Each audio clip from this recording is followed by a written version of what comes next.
நம்மில் பலர் தினமும் குர்ஆன் ஓதுவோம். புனித ரமலானில் லைலத்துல் கத்ர் என்ற பாக்கியமிக்க இரவில்தான் முதலில் குர்ஆன் இறங்கத் தொடங்கியது. ஆகவே குர்ஆனின் மாதமான ரமலானில் நாம் அனைவருமே அதிகமாக குர்ஆன் ஓதுவோம். ஆனால் நம்மில் எத்தனை பேருக்கு அந்த வசனங்களின் பொருள் புரியும்? எந்த வசனம் எந்த சந்தர்ப்பத்தில் என்ன காரணத்திற்காக இறக்கப்பட்டது என்று தெரியுமா? அநேகமாக இல்லை என்பதுதான் நமது பதில். அல்லாஹ் குர்ஆன் மூலம் நம்மோடு பேசுகிறான், நாம் வாழ வழிகாட்டுகிறான். என்ன பேசுகிறான், எவ்வாறு வாழச் சொல்கிறான் என்று தெரிந்தால் தானே அதனை பின்பற்ற முடியும்.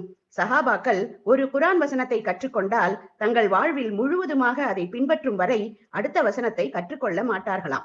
கடகடவென்று வேகமாக ஓதி நிறைய ஹத்தங்கள் முடித்தோம் என்று சொல்வதை விட நிறுத்தி நிதானமாக அந்த வசனங்களின் பொருளுணர்ந்து ஓதினால் நம் வாழ்வு குர்ஆனின் வழியில் அமையும். அதற்கு நாம் என்ன செய்ய வேண்டும்? திருக்குர்ஆன் விளக்க உரையை, தப்சீரை படிக்க வேண்டும். நாம் எல்லாம் பயன்பெற வேண்டும் என்பதற்காக ரமலான் மாத சலுகையாக திருக்குர்ஆனின் நிழலில் என்ற திருக்குர்ஆன் விளக்க உரை 50% தள்ளுபடியில் தருகிறார்கள்.